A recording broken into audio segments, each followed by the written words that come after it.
math, science, language, history, nutrition, cultures, geography, and fun.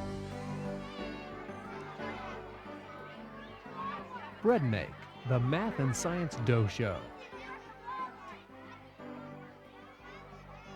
There's a lot more than fiber and good nutrition in a loaf of bread. That's why kids everywhere are making their own at Breadmakes. Breadmake brings fun and learning together. Kids work in pairs, stirring, pouring, and kneading. They move on to the challenge and fun of measuring liquids like oil and honey. They see how dry and liquid ingredients form mixtures. They define new words, words like absorption and expansion. They learn the impact of timing and temperatures.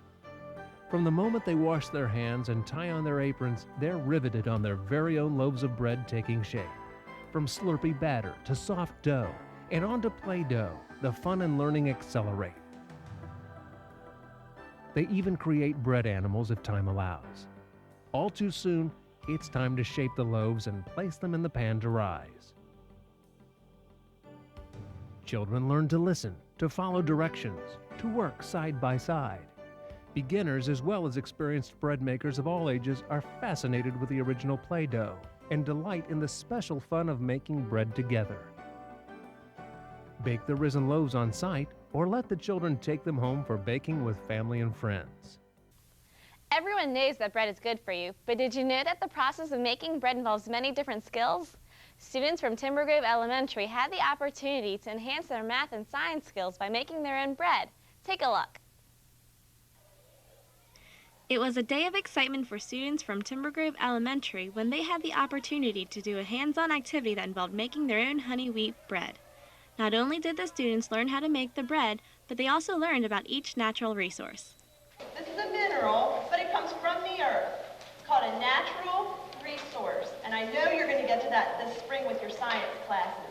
So anything that comes from the earth that's made naturally, we call a natural resource, just like the wheat that we use to make our flour.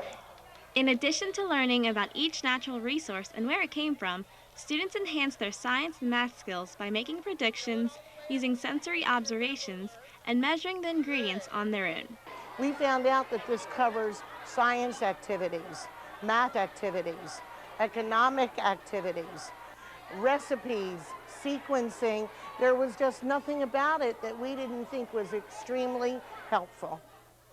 Students enjoyed the hands-on bread making activities so much that they couldn't wait to take it home and bake it. I'm looking forward to eating my honey wheat bread tonight.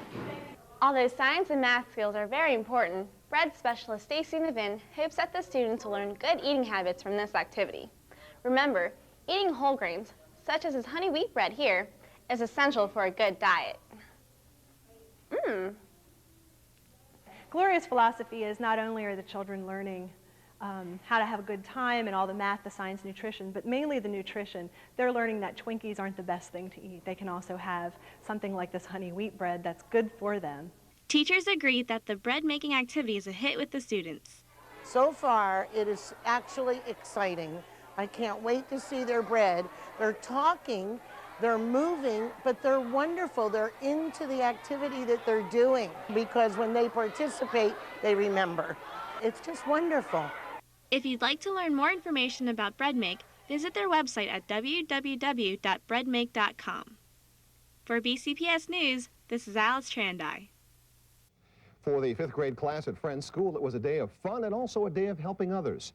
As Rob Roblin reports, it was hands-on community service for youngsters who show us the meaning and the importance of our daily bread. They came dressed to make a mess, and it didn't take these 5th graders long to make a mess. Their job to make bread. Their teacher, their bread make instructor, Gloria McAdams. Everybody needs to have a bowl between them and their partner. Mrs. McAdams has been teaching bread making since 1975. She knows what the youngsters like. Flour and 5th graders go together. It's a lot of fun. You have to be all dirty and no one cares. I'm getting kind of messy here. When you're stirring it, a lot of it flings out. It's fun getting the flour and stirring it up, and, well, it doesn't matter if you get it all on you. Mrs. McAdams says these bread-making classes make a lasting impression on the youngsters. They remember this for a long time to come. The other day I was buying flour at the supermarket for one of my classes, and the clerk said, you know, we made bread when I was in school. I said, really? She says, yeah, I still have the spoon.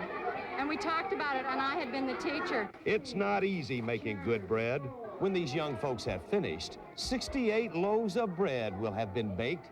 If they listen, did it right, they'll have nice, soft, delicious bread like this. Don't listen, mess up, you know what you get? Lead bread. Nobody wants lead bread, so they listened and tried to get it right, because although this is fun, it's for those in need. Tomorrow morning, their bread will be taken to Our Daily Bread. Lots of hungry Baltimoreans will get fresh bread tomorrow for lunch. Rob Roblin, WBAL 11 News. And it looks like they had a real good time. In fact, this is the second year the fifth graders have baked bread for the Soup Kitchen, Our Daily Bread.